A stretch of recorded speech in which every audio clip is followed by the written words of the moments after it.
सभी लोगों का new education hub teach by Kapil sir YouTube channel में स्वागत है।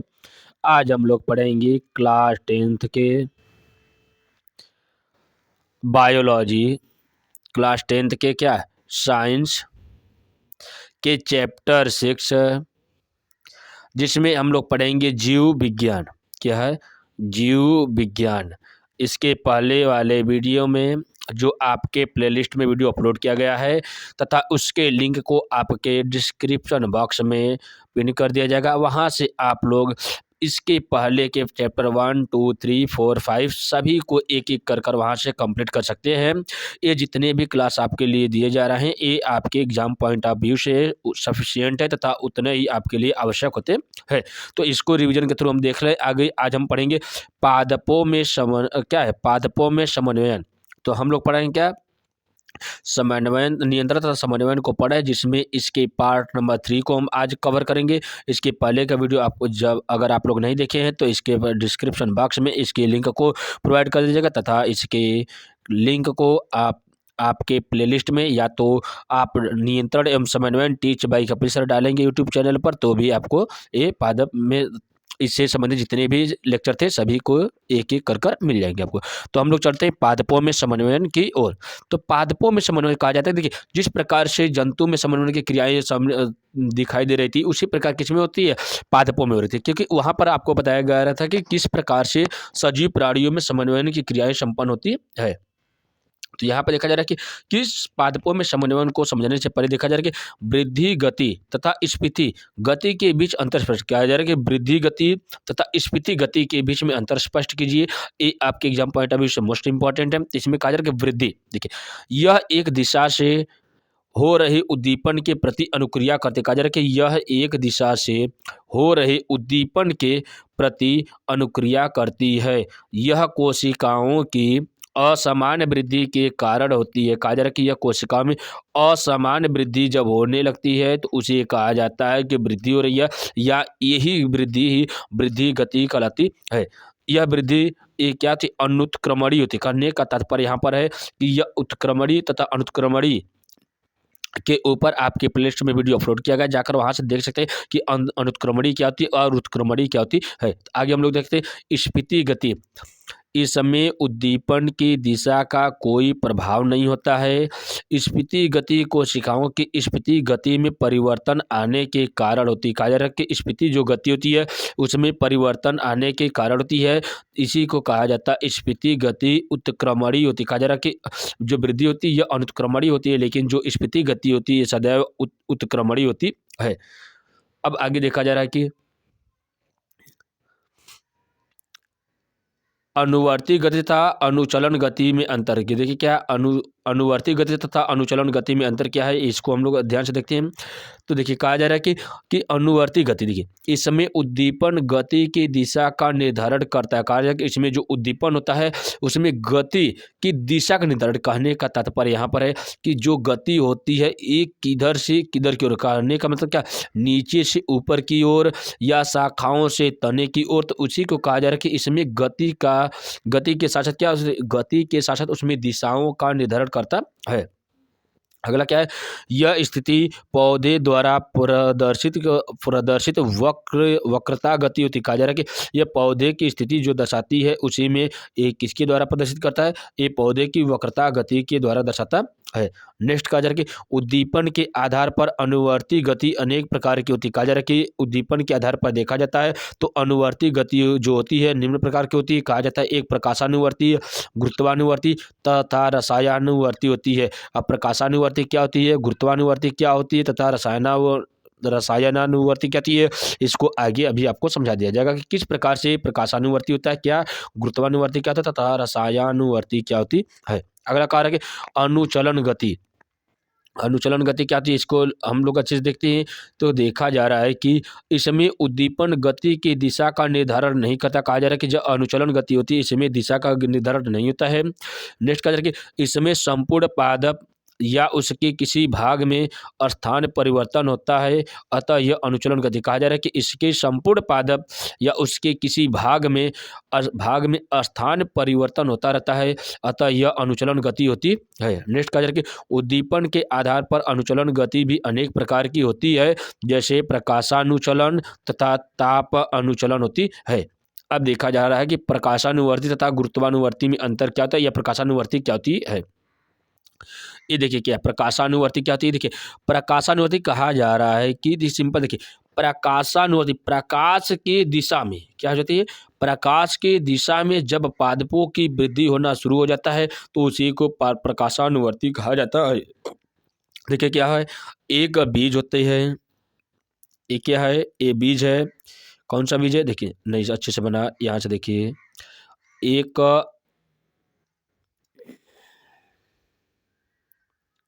देखिए क्या ये चने का बीज हो गया। अब इसमें क्या होता है, इसमें प्रांकुर तथा मूलांकुर दो भाग होते हैं। कहा जाता है एक प्रांकुर होता है तथा एक मूलांकुर होता है। क्या होता है, मूलांकुर होता है। दो भाग इससे बाहर निकलते हैं जब ये अंकुरित करता है। तो अंकुरण के समय प्रांकुर तथा मूलांकुर दो भाग होते हैं। तो देखिए मूलांकुर जो होता है ये इसमें नाम से ही पता चला है कि मूलांकुर का कहने का तात्पर्य है मूल मूल शब्द आ जाएगा। तो मूल मतलब क्या जाता है, ये मूल में जड़ हो गया, किसके क्या जगह है, जड़ हो गया। और प्रांकुर में हम शब्द पकड़ेंगे प्राग, प्राग मतलब क्या, प्राथमिक, क्या जगह है, प्राथमिक। और तो प्रमिश क्या जगह, एक तरीके से हम सकते हैं कि प्राथमिक तना, क्या जगह ये, तना। अब देखिए जब बीज जब अंकुरित होता है तो उसके दो भाग होते हैं, मूलांकुर तथा प्रांकुर। तो मूलांकुर सदैव जड़ की ओर स्थानांतरित होते हैं तथा प्रांकुर जो होते हैं ये प्रकाश की क्या जाता है, ये तने की ओर क्या कहते हैं, क्रमशः स्थानांतरित होते हैं। तो अब जो तना वाला भाग होता है ये क्या होता है, ये मिट्टी के से क्या कहता है, क्रमशः धीरे धीरे क्या होता है, ये बाहर निकलना शुरू हो जाता है और बाहर निकलकर वृद्धि करता है किधर की ओर, सूर्य के ताप की ओर। तो जब सूर्य के ताप की ओर वृद्धि करता रहता है तो इस वृद्धि को ही कहा जाता है प्रकाश की गति की ओर वृद्धि। तो इसी क्रिया को कहा जाता है प्रकाशानुवर्ती। लेकिन जब गुरुत्व मतलब कि गुरुत्व में क्या, पृथ्वी जिस ग्रेविटेशन फोर्स के कारण अपनी प्रत्येक वस्तु को अपनी ओर आकर्षित करती है, तो कहा जाता है कि जब पादपों की वृद्धि किसके दिशा में, जब गुरुत्व की दिशा में होती है तो इसी को कहा जाता है गुरुत्वानुवर्ती।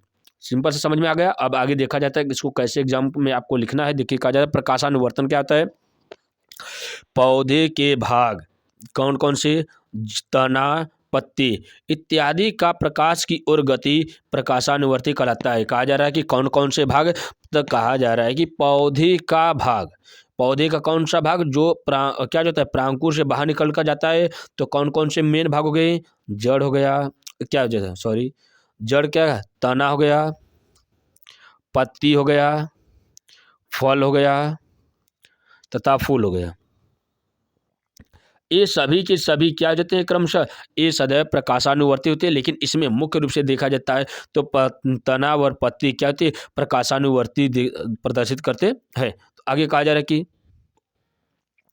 पादपों में प्रकाशानुवर्तन ऑक्सीन हार्मोन्स के कारण होता है। कहा जाता है कि जो पादपों में प्रकाशानुवर्तन की क्रियाएं होती है, या तो कहा जाता है कि जो पादपों में जो तना व पत्ती की वृद्धि होती है किसी के कारण होती है, ऑक्सीन हार्मोन्स के कारण होती है। आगे देखा जा रहा है कि अब देखिए गुरुत्वानुवर्तन क्या होता है, इसको हम लोग अच्छे से समझते हैं। तो देखिए गुरुत्वानुवर्तन क्या होता है, देखिए आप लोगों को इसके ऊपर समझा दिया गया कि किस प्रकार से। तो कहा जा रहा है कि पौधे के किस भाग, क्या है, पौधे के किसी भाग का पृथ्वी के गुरुत्व की ओर, क्या पृथ्वी की गुरुत्व की ओर उसके विपरीत गति को ही गुरुत्वानुवर्तन कहा जाता है। तो कहा जा रहा है कि पृथ्वी के गुरुत्व की ओर या इसके विपरीत गति को ही गुरुत्वानुवर्तन कहा जाता है। अब कहा जाता है कि जैसे तने के ऊपर की ओर तथा जड़ें नीचे की ओर वृद्धि करती है। कहा जा रहा है कि तने ऊपर की ओर तथा क्या होती है, जड़ें जो होती है ये नीचे की ओर वृद्धि करती है, जिसे को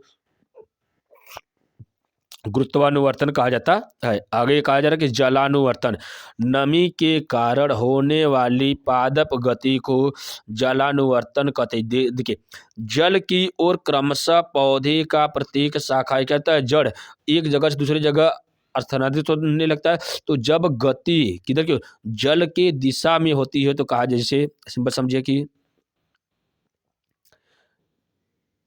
यहाँ पर एक छोटा सा पौधा है, ठीक है, ये पौधा हो गया। अब पौधे के यहाँ पर आपको जल की मात्रा यहाँ पर समझ में आ रही है, क्या है, पौधों को पता कि जल यहाँ पर है। जब जल यहाँ पर रहता है, जड़ क्या करता है, धीरे धीरे वृद्धि करता रहता है, किधर की ओर, जल की ओर। तो जब जल की ओर वृद्धि करेगा तो इसी को कहा जाता है जलानुवर्तन। आगे देखा जा रहा है कि किस प्रकार से, तो कहा जा रहा है कि नमी के कारण होने वाली पादप गति को जलानुवर्तन कहते हैं। इस प्रकार की गति उच्च श्रेणी के पौधों की जड़ें, जिसमें थैलोफ्राइटा के मूलाभास कवक के हाइफा इत्यादि में देखने को मिलती है। जैसे ये अमीबा जल की ओर बढ़ता रहता है। एग्जाम्पल में देखा जाता है कि अमीबा क्या होता है, ये जलीय पादप होता है जो अमीबा जल की ओर हम क्रमशः बढ़ता रहता है। आगे देखा जा रहा है कि रसानुवर्तन क्या होता है। देखिए रसानुवर्तन क्या है, देखिए यहाँ पर अच्छे से देखिए, रसानुवर्तन पराग नलिका का बीजांड की ओर गति करना रसानुवर्तन कहलाता है। कहा जा रहा है कि पराग नलिका का बीजांड की ओर वृद्धि करना ही रसानुवर्तन कहलाता है। पादप हार्मोन पौधों में उत्पन्न विशेष प्रकार के कार्बनिक पदार्थ जो पौधे की वृद्धि, विकास एवं अनुक्रियाओं का नियंत्रण करते हैं, पादप हार्मोन कहलाते हैं। सिंपल सा कहा जा रहा है कि पौधों में उत्पन्न होने वाले कार्बनिक पदार्थ जो पौधे की वृद्धि, विकास तथा उनकी अनुक्रिया का नियमन करते हैं, उसे पादप हार्मोन्स कहते हैं। इन्हें वृद्धि नियामक भी कहते हैं। अब कौन कौन से होते हैं, देखिए इसमें से पादप हार्मोन कौन कौन से हैं। नंबर 1 देखा जा रहा है तो auxin hormone, gibberellin, cytokinin, abscisic तथा एथाइलिन हार्मोन्स होते हैं। एक एक कर कर इसको हम लोग यहाँ से समझ रहे हैं। आगे देखिए क्या है, ऑक्सिन हार्मोन्स क्या है। देखिए ऑक्सिन हार्मोन्स क्या होता है तथा इसका मुख्य कार्य क्या होता है, यहाँ पर हम लोग समझते हैं। देखिए ऑक्सिन हार्मोन्स क्या होते हैं, इसको देखा जा रहा है कि ऑक्सिन हार्मोन पौधों में विवर्धन करना, कोशिका विभाजन में सहायता करना, फलों व पत्तियों को असमय गिरने से रोकना, कायिक प्रजनन में सहायता करना तथा खरपतवार नियंत्रण इत्यादि में ऑक्सिन हार्मोन्स का प्रयोग किया जाता है। क्या होता है, देखिए ऑक्सिन हार्मोन जो होता है, या कहा जाता है कि ऑक्सिन जो हार्मोन होता है, ऑक्सिन की उपस्थिति पौधों में सभी जगह होती रहती है तथा यह सदैव वृद्धि करने वाली जगह पर, यह कहा जाता है कि वृद्धि करने वाले शाखाओं पर इसकी सांद्रता अधिक दिखाई देती है। जैसे कहा जाता है कि पादपों में जो वृद्धि की क्रिया होती है वो क्रिया क्या करती है, विभज्योतकी क्रिया कराती है। तो विभज्योतकी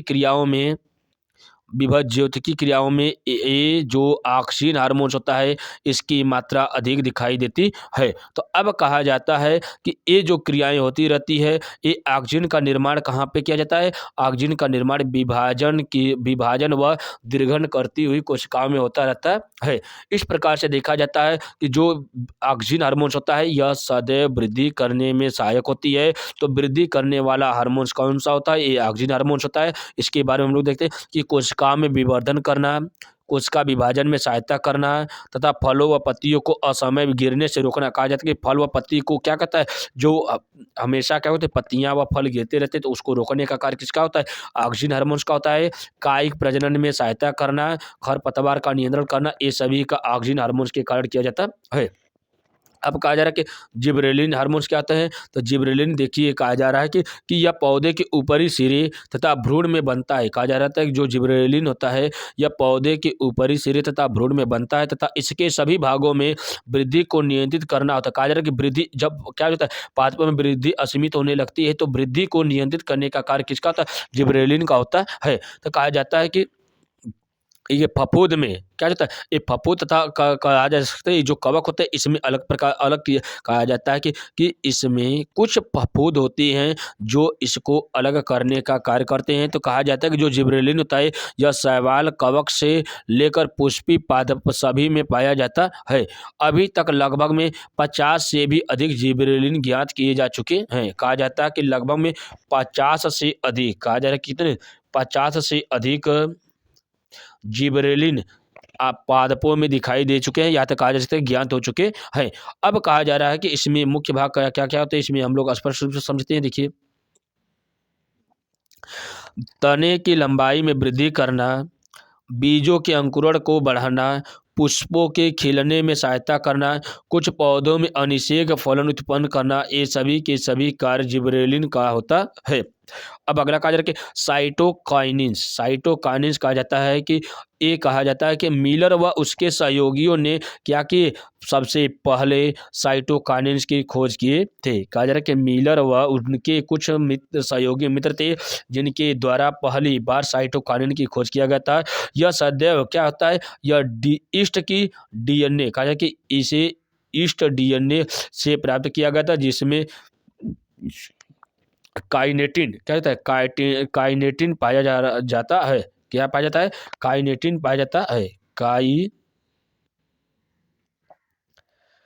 काइनेटिन पाया जाता है। तो कहा जा रहा है इसमें कि यह पदार्थ कोशिका विभाजन को प्रेरित करता है, तथा कहा जा रहा है कि देखिए जो साइटोकाइनेसिस होता है यह कोशिका विभाजन में तथा कोशिका के दीर्घन तथा भिन्नता में तथा इसके शीर्ष प्रमुखता या प्रतिरोधन में एक अहम भूमिका निभाता है। तो कहा जा रहा है कि इसमें हम लोग इसको अच्छे से नोट्स वाइज समझते हैं कि देखिए साइटोकाइनेसिस का मुख्य कार्य क्या होता है। इसको देखिए कि देखिए कोशिका विभाजन को प्रेरित करता है, जीर्णन को नष्ट करता, कहा जाता है कि इस जीर्णन को भी क्या करता है, धीरे धीरे ये नष्ट करता है तथा सुषुप्तावस्था को भी नष्ट करता रहता है। इस प्रकार से इस्तेमाल किसका होता है, साइटोकाइनेसिस का होता है। अगला कहा जा रहा है कि एब्सिसिक अम्ल होता है। और देखिए एब्सिसिक अम्ल क्या होते हैं। अब एब्सिसिक देखा जाता है कि देखिए यह एक सर्वाधिक सामान्य वृद्धि रोधक होता है। कहा जा रहा है कि वृद्धि रोधक हार्मोन कौन सा होता है, तो ये एब्सिसिक हार्मोन होता है। तो वृद्धि को रोकना, देखिए वृद्धि किसके कारण होती है, ऑक्सीन हार्मोन के कारण। उसको बैलेंस करने का कार्य किसका होता है, जिबरेलिन के कारण। तथा उसमें देखा जाता है कि उसकी में कोशिकाओं का विभाजन किसके कारण होता है, तो साइटोकाइनेसिस के कारण होती है। लेकिन वृद्धि को रोकने का कार्य किसका होता है, तो ये एब्सिसिक अम्ल का होता है। तो कहा जा रहा है कि वृद्धि, पौधे की वृद्धि को करना एब्सिसिक अम्ल का कार्य होता है। तो कहा जाता है प्रोटीन के संश्लेषण को प्रोत्साहित करता है। जो एब्सिसिक अम्ल होता है यह प्रोटीन के संश्लेषण को प्रेरित करता है। प्रोटीन कहने का मतलब क्या, ये जो एब्सिसिक अम्ल होता है यह प्रोटीन के निर्माण की प्रक्रिया को क्या करता है, प्रोत्साहित करता है। सूखे की स्थिति में रंध्र को बंद करना होता है। कहा जा रहा है कि जब सूखा पड़ने लगता है तो सूखे की स्थिति में जो पादपों के बीच में जो रिक्त स्थान होता है जिसे रंध्र कहा जाता है, तो रंध्रों को बंद करने का कार्य किसका होता है, एब्सिसिक अम्ल का होता है। अब देखा जाता है कि एब्सिसिक अम्ल पत्तियों में, तनों में, फलों में तथा बीजों में अधिकांशतः क्लोरोप्लास्ट में संश्लेषित होता है। कहाँ पे होता है, जो एब्सिसिक अम्ल होता है। देखिए सिंपल सा है, जब रंध्र की बात किया जा रहा है तो रंध्र कहाँ कहाँ पे पाए जाते हैं, तो रंध्र आपके देखा जाता है कि पत्तियों में, तने में, फलों में तथा बीजों में ये अधिकांशतः पाए जाते हैं, जो क्लोरोफिल में इसका निर्माण किया जाता है। तो कहा जाता है कि सामान्य स्तर पर देखा जाता है कि जो इसका स्थानांतरण किया जाता है तो इसका स्थानांतरण सक्रिय विसरण द्वारा तथा संवहन तंत्र के विशेषकर फ्लोएम द्वारा होता है। कहा जाता है कि एब्सिसिक अम्ल किसमें होता है, जाइलम या फ्लोएम में, तो ये फ्लोएम में इसका स्थानांतरण किया जाता है। क्या होता है, फ्लोएम में। अब फ्लोएम का मुख्य कार्य क्या होता है, आप लोग कमेंट बॉक्स में जरूर बताइएगा कि फ्लोएम तथा जाइलम का पादपों में क्या कार्य होता है।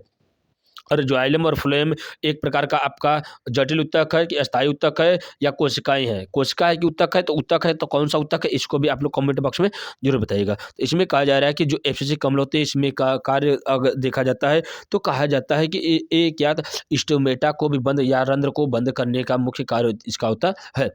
अगला देखा जा रहा है कि एथाइलिन क्या है, एथिलीन अम्ल क्या होते हैं, ये देखिए एथिलीन या एथाइलिन क्या होता है, फलों को पकने में सहायता करना। कहा जा रहा है कि देखिए जो सिंपल देखिए कि ये जो होता है एथिलीन, यह एकमात्र प्राकृतिक रूप से गैसीय अवस्था में मिलने वाला हार्मोन्स होता है।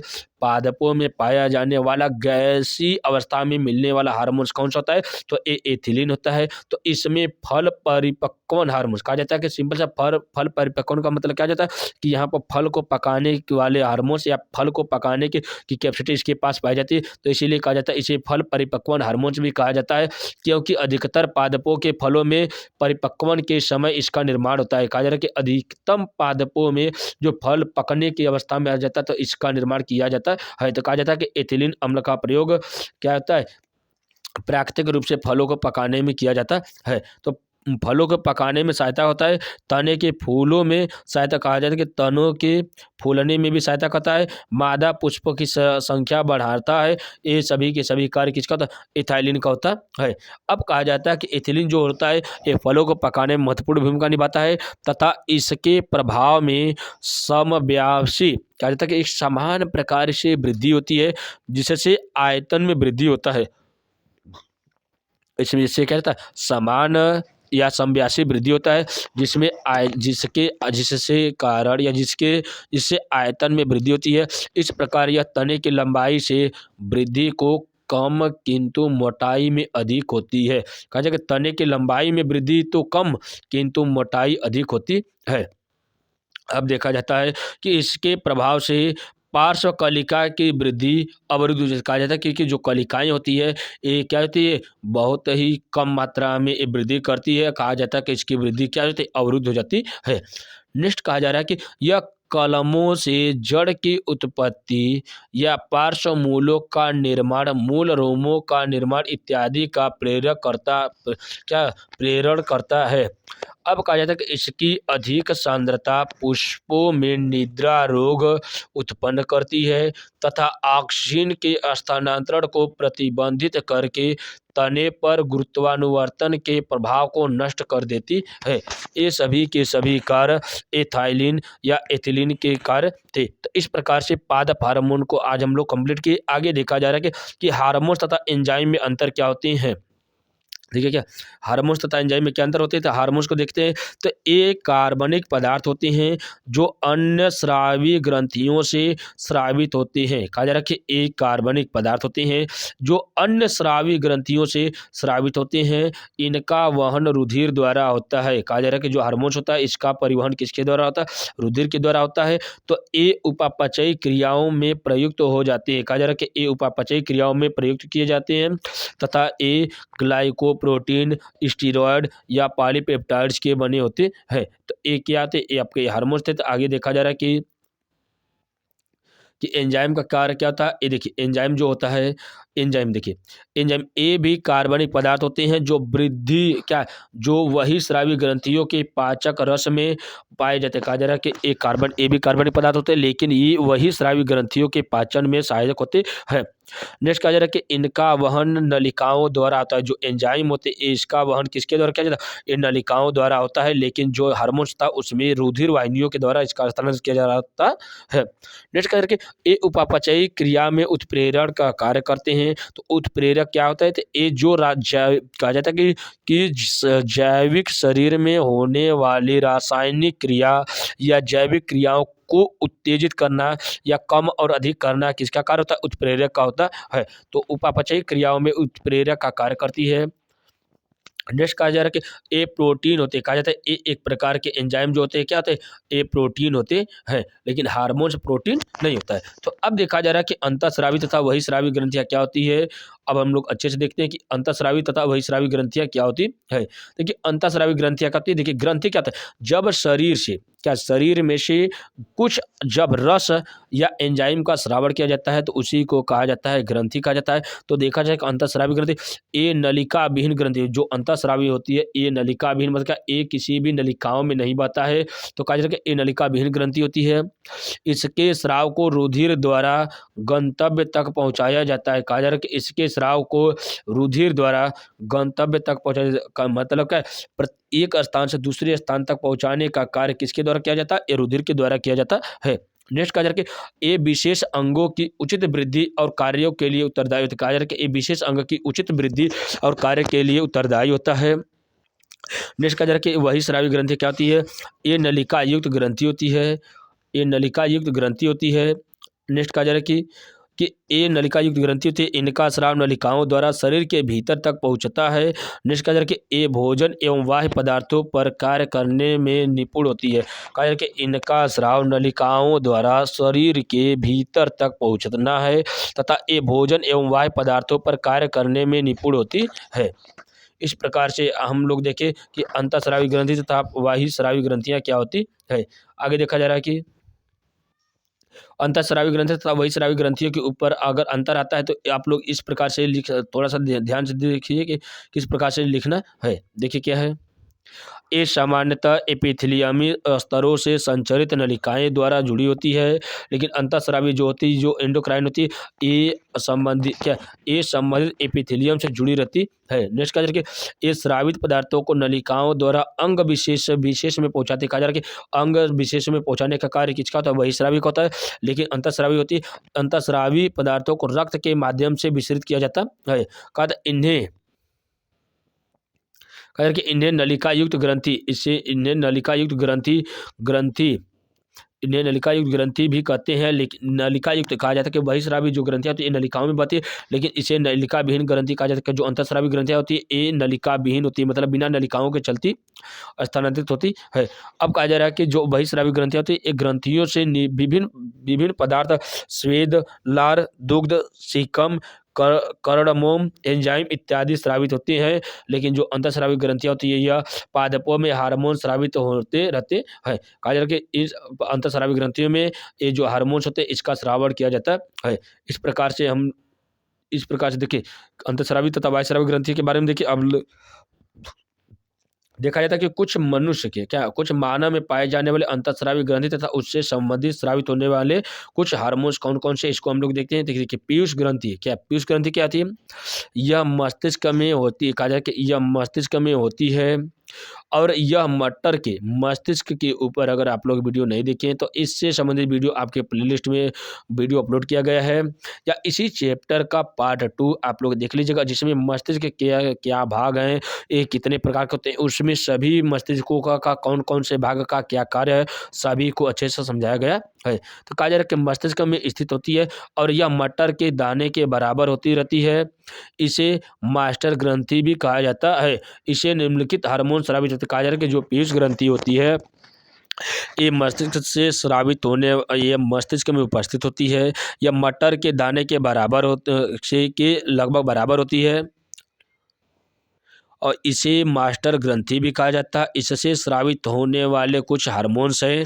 अब देखा जा रहा है कि नंबर 1 वृद्धि हार्मोन, इसे GH कहा जा रहा है कि GH या ग्रोथ हार्मोन्स भी कहते हैं। यह अस्थियों तथा ऊतकों की वृद्धि को नियंत्रित करते। कहा जाता है इसे ग्रोथ हार्मोन्स कहा जाता है। यह अस्थियों तथा ऊतकों में की वृद्धि को नियंत्रित करता है।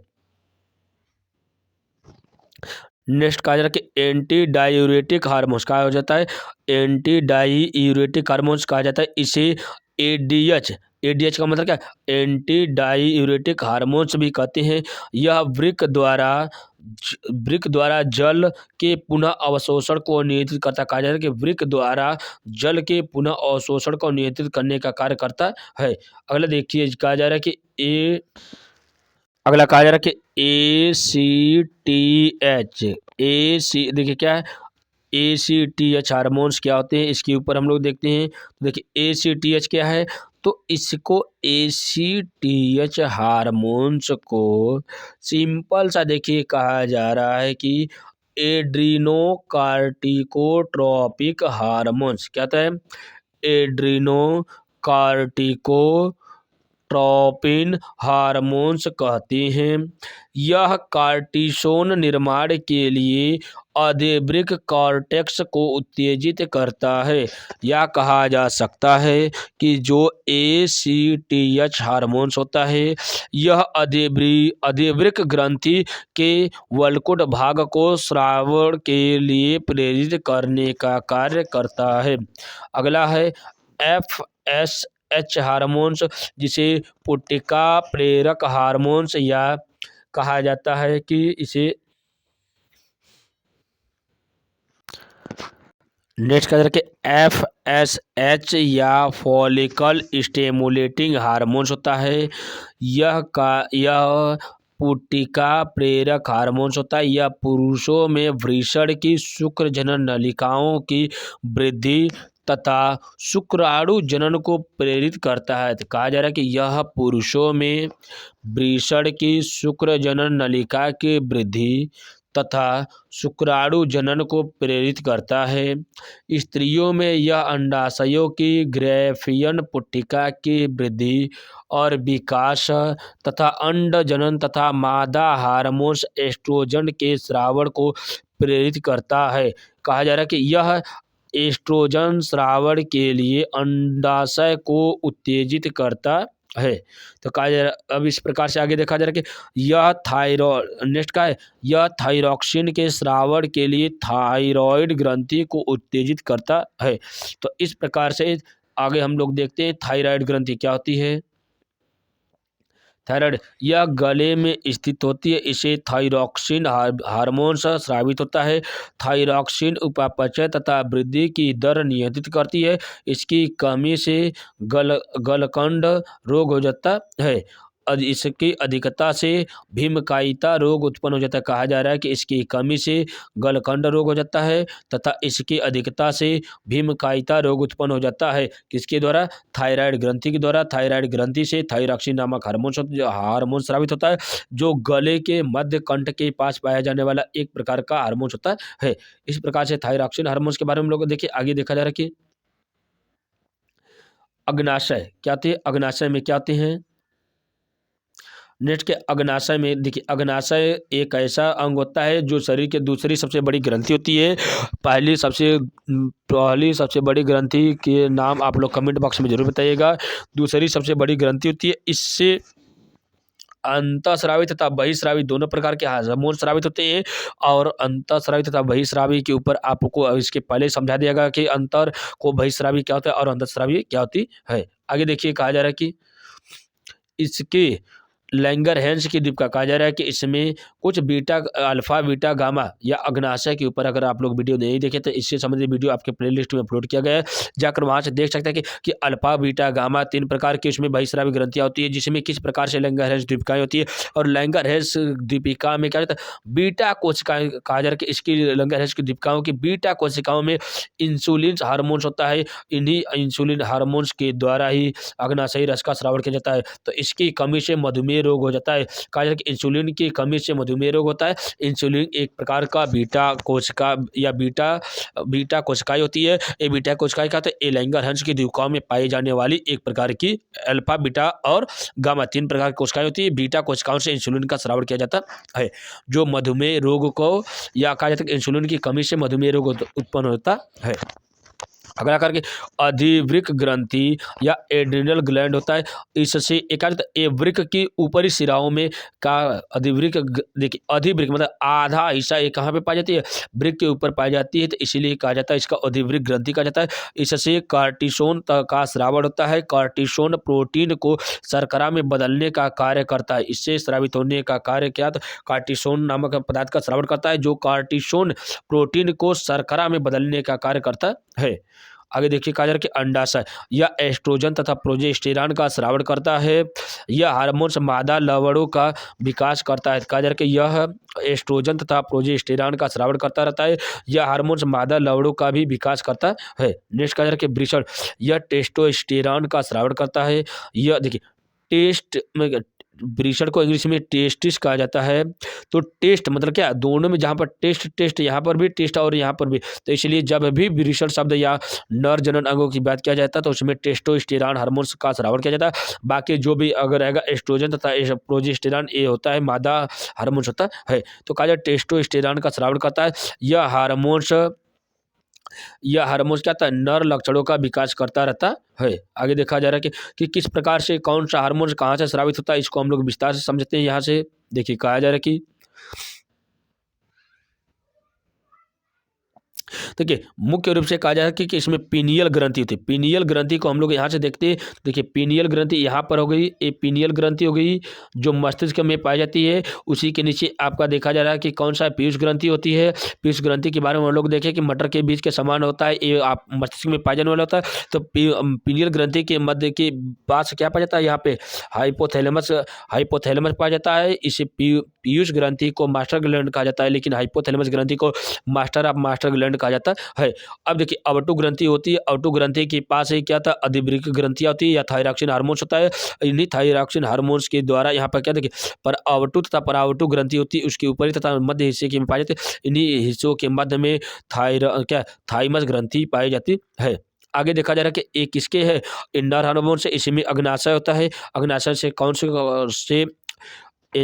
हार्मोन का स्राव किया गया था, इसको हम लोग अभी देखें। आगे देखा जा रहा है कि वृक्क के ऊपर अधिवृक्क ग्रंथियां होती है। ये वृक्क के आधे हिस्से में क्या पाया जाने वाला ग्रंथि होती है। इसके बाद वृषण होता है। वृषण में कौन सा हार्मोन पाया जाता है, इसको आप लोग कमेंट बॉक्स में अभी जरूर बताइएगा। ये थे नर हार्मोन। अब इसमें से क्या थे कुछ ऐसे हार्मोन्स होते हैं जो नर तथा मादा दोनों में कॉमन होते हैं। देखिए इसमें भी हाइपोथैलेमस ग्रंथि है, इसमें भी हाइपोथैलेमस ग्रंथि है। जैसे इसको यहाँ से आप लोग देख सकते हैं। अब देखा जा रहा है कि इसमें भी पीयूष ग्रंथि थी, पिनियल ग्रंथि, इसमें भी पिनियल ग्रंथि, पीयूष ग्रंथि दोनों में, अवटु ग्रंथि दोनों में और परावटु ग्रंथि दोनों में, तथा देखा जा रहा है तो थाइमस ग्रंथि दोनों में, अग्नाशय में भी दोनों में पाए जाते हैं, अधिवृषण भी दोनों में। लेकिन बस देखा जाता है तो दोनों में अंतर क्या था, जो वृषण ग्रंथि होती है वो और अपने क्या होता है मादा में जो वृषण क्या होते हैं, जो जैसे कहा जाता है कि जो लैंगिक हार्मोन जो होता है ये नर में अलग होता है तथा लैंगिक हार्मोन जो मादा में होती है इसमें अलग होता है। बाकी जितने भी हार्मोन्स होते हैं सभी के सभी दोनों में कॉमन होते हैं। तो उसमें अलग प्रकार के देखिए जो मेल होते हैं या नर होते हैं उसमें टेस्टोस्टेरॉन होते हैं, लेकिन जो मादा होती है इसमें प्रोजेस्टेरॉन नामक हार्मोन का स्राव होता है। इस प्रकार से नर तथा मादा हार्मोन्स में कौन कौन से हार्मोन्स कहाँ पे से स्रावित होते हैं इसको आप लोग अच्छे से कवर कर लीजिएगा, क्योंकि ये आपके एग्जाम पॉइंट ऑफ व्यू से मोस्ट इंपॉर्टेंट है, क्योंकि कौन सी ग्रंथि कहाँ से स्रावित होती है। ये देखिए अब यहाँ से नर में देखा जाए सिंपल से कहा जाए कि अपने लैंगिक अंग के ऊपरी हिस्से में देखा जाता है ये सभी के सभी लक्षण एक बराबर है दोनों में। सिर्फ लैंगिक लक्षणों में देखा जाता है वृषण में अब अलग हार्मोन्स पाया जाता है और अंडाशय में अलग प्रकार के हार्मोन्स पाए जाते हैं। आगे देखा जा रहा है कि कुछ ग्रंथियां होती है तथा उसके स्रावित कौन सा हार्मोन्स होता है तथा उन हार्मोन्स का क्या कार्य होता है इसको हम लोग अच्छे से समझ लेते हैं। तो देखिए कहा जा रहा है कि कुछ ग्रंथि कौन सी होती है। सबसे पहले पीयूष ग्रंथि होती है। पीयूष ग्रंथि क्या होती है, ये वृद्धि हार्मोन्स होता है। वृद्धि हार्मोन्स के साथ साथ कहा जाता है कि ये वृद्धि और विकास को नियंत्रित करने का कार्य करता है।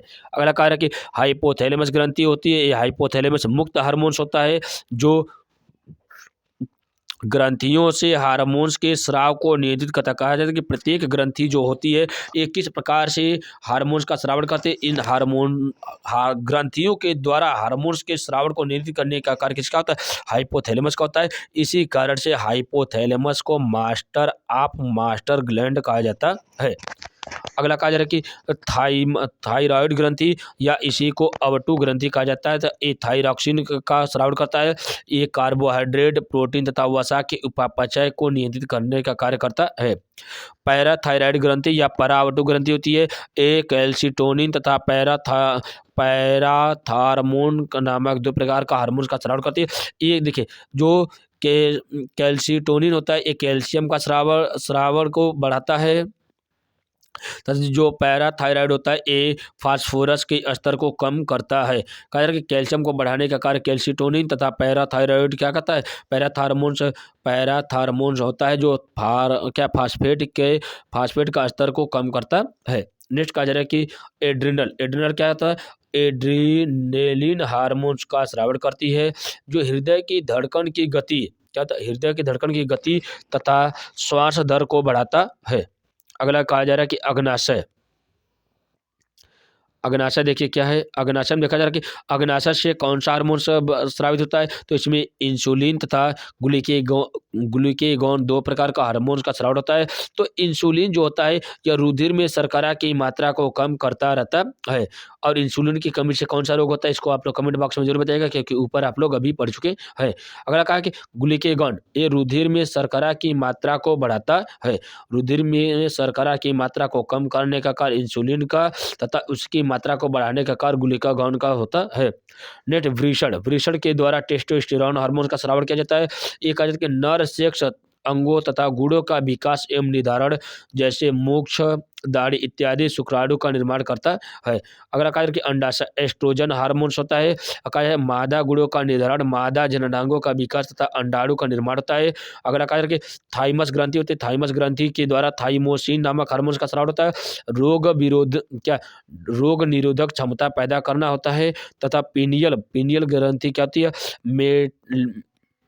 मेलाटोनिन उद्दीपन के कारण मेलाटोनिन उद्दीपन का स्राव किया जाता है, जिसमें मांसपेशियों के संकुचन के लिए महत्वपूर्ण होती है। इस प्रकार से प्रत्येक हार्मोन्स का कार्य क्या थे, इसको हम लोग अच्छे से कवर किए। आगे देखा जा रहा है कि किस प्रकार से मनुष्य में पाए जाने वाली अंतःस्रावी ग्रंथियां कौन कौन सी होती है। आगे हम लोग देखते हैं कि इसको अच्छे समझते हैं। देखिए क्या है कि जो नलिका विहीन ग्रंथि होती है, कुछ अमिश्रित होती है तथा कुछ अन्य संरचनाएं वाला होती है। इसको हम लोग अच्छे से कवर करते हैं। देखिए क्या है नलिका विहीन ग्रंथि। नलिका विहीन ग्रंथि कौन कौन सी होती है, इसको देखा जा रहा है। थायराइड ग्रंथि, पीयूष ग्रंथि, पैराथायराइड ग्रंथि तथा अधिवृक्क ग्रंथि, ये सभी की सभी नलिका विहीन ग्रंथि होती है। थायराइड ग्रंथि कहती है यह स्वरयंत्र के समीप स्थित द्विपार्लिक ग्रंथि होती है। पीयूष ग्रंथि मस्तिष्क के हाइपोथैलेमस से लगी होती है। पैराथायराइड यह थायराइड ग्रंथि से लगी होती है तथा अधिवृक्क ग्रंथि यह वृक्क से लगी हुई होती है। ये सभी के सभी हार्मोन्स कहते हैं, ये नलिका विहीन होती है। अगला कार्य मिश्रित ग्रंथि, अग्नाशय जो होता है मिश्रित ग्रंथि होती है, क्योंकि यहाँ ये अंतःस्रावी तथा बहिःस्रावी दोनों प्रकार की होती है, तो इसीलिए कहा जाता है इसे मिश्रित ग्रंथि कहा जाता है। अग्नाशय यह ग्रहणी के दोनों भुजाओं के मध्य स्थित होती है। अगला करके अन्य संरचना वाले कौन कौन से जनन अंग, वृषण तथा अंडाशय होते हैं तथा जरायुज में होते हैं। जरायुज तथा अंडयुज क्या होते हैं, इसके ऊपर आप लोग के प्लेलिस्ट में वीडियो अपलोड किया गया है। या जरायुज क्या होते हैं, तो ऐसे जीव जो बच्चे पैदा करते हैं उसे जरायुज कहा जाता है। जो ऐसे जीव जो अंडे देते हैं उसे अंडयुज कहा जाता है। तो आहारनाल श्लेष्मिका में आहारनाल की श्लेष्मिका के द्वारा स्रावित होने वाला ग्रंथि होती है। इस प्रकार से आज हम लोग नियंत्रण तथा समन्वयन के संबंधित जितने भी इंपॉर्टेंट फैक्ट थे, जो आपके एग्जाम पॉइंट अभी से मोस्ट इंपॉर्टेंट थे, सभी को एक एक कर कवर किया गया है। ये जितना भी आपको पढ़ाया गया ये आपके एग्जाम के लिए बहुत ही महत्वपूर्ण है और इतना ही आपके एग्जाम के लिए सफिशिएंट भी है। अगर क्लास अच्छी लग रही है तो चैनल को लाइक करिए, सब्सक्राइब करिए तथा अपने मित्रों को सही शेयर करिए। और ऐसे ही वीडियो देखने के लिए अपने मित्रों को और शेयर करिए तथा चैनल को लाइक करिए। और क्लास कैसे लग रही है इसकी प्रतिक्रिया को आप लोग देना ना भूलिए। कल मिलते हैं नए वीडियो नए लेक्चर के साथ। Tata bye bye, take care.